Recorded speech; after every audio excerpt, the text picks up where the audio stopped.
Serene Ross, Salvation of the Authentic Self. My online course will be on February 7th. February 7th, Mondays at 10 a.m. live. If you miss my online course live, there will be a recording that is done after the live. So if you're unable to attend it, you can still see it later on when you purchase it. You just won't be able to participate in real time. What do you need to bring to my online course? Well, I recommend a sacred journal. Pencils, pens, crayons, markers, whatever you need. Whatever you need to articulate or to help you internalize the information that I will be delivering. And when I put on my online course, I'm also going to ask you to journey, or what I like to say is to dream yourself into an existence, to dream your highest self. All right, so today I'm going to talk a little bit about my first module. All right, your mind is not the master. So how do we do this? How do we say your mind is not the master? How do we get out of these repetitive thoughts? Well, some points we feel super stuck. We feel that we can't move right, left, up, or down. And that is completely correct. But we literally have to move ourselves out of an environment. We have to move ourselves out of the chaos. We have to remove ourselves out of negative toxicity in silence.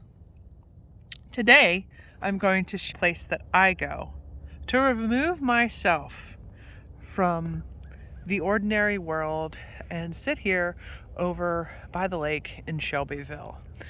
This is one of my favorite places, including I bring my dog. I have brought my dog.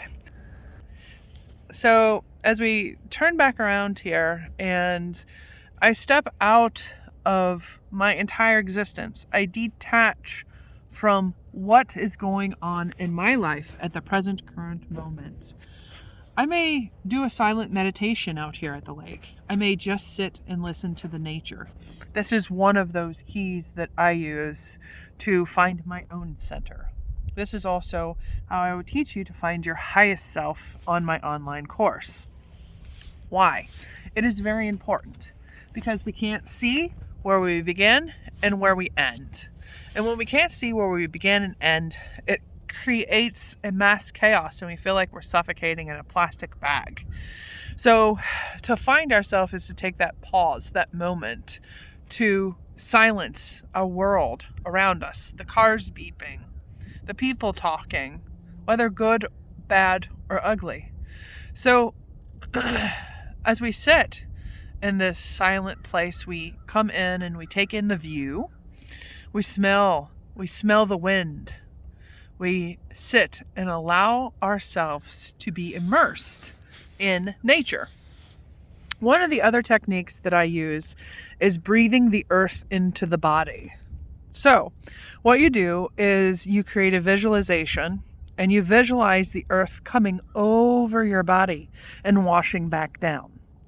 And you come over your body once again and wash it back down until you feel heavy and almost sedated.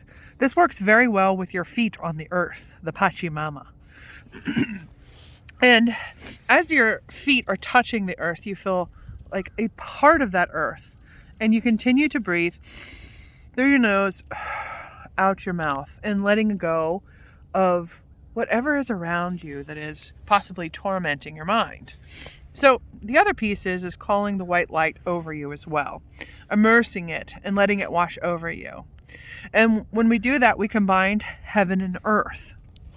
In Chinese medicine, in acupuncture, Taoist way, we are that connection between heaven and earth. We are the human in the center. So I like to use both of these elements, meaning the sky, the moon, the stars, and connect deeply with both, and use the earth as well to have my anchors. And when I am able to find that center, I'm able to find myself, where I start, where I end in space and time. So then I can visualize and allow myself to see my highest mind, and then replace and put an image, this beautiful lake, this quiet place of the birds chirping and nature, and embodying that nature within the mind, replacing the old. And as I replace the old image, I can then let go of what no longer serves me. The brain is like a computer system, the brain. Or I should say the brain is the anatomy and the mind is the computer system which holds the files. Correction. So as those files are held, we can rewrite and we can send new messages into the body, because the mind is connected to every cell in this whole system. And this is just one piece of ourselves. But we are that whole.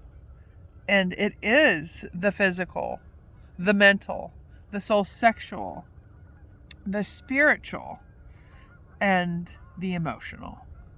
So as we come to this one place, calling back and visualizing our higher selves, taking ourselves out of chaos, and the only way we can do that is to physically remove ourselves sometimes.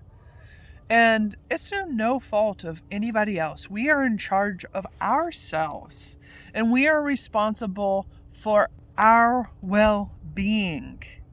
If we don't like something, we must surrender and joy and let it go. Complaining about it just feeds the dark wolf. We don't want to feed that wolf. That wolf gets fat and ugly and then explodes into toxicity, anger, resentment, guilt, shame, blame. We want to feed the purity of the oneself, to rewrite our DNA, to allow ourselves to let go of what no longer serves us. And when we allow ourselves to let go of what no longer serves us, we have salvation of ourselves. We have a form of freedom and freedom form. One more look, beautiful setting here, along with my beautiful dog. I look at him, the silver fox. His real name here is Nukra Thalib. In Arabic, it is the silver fox. So we call him Nukra. Right here. He's a beautiful boy. And I love going for horse rides and taking walks with him. He sounds like a husband or a partner. A great husband or partner. But whatever floats your boat or makes you laugh. Right. Take what you want from today. Bluegrass Chinese medicine and acupuncture. Salvation of the authentic self will be operating on February the 7th.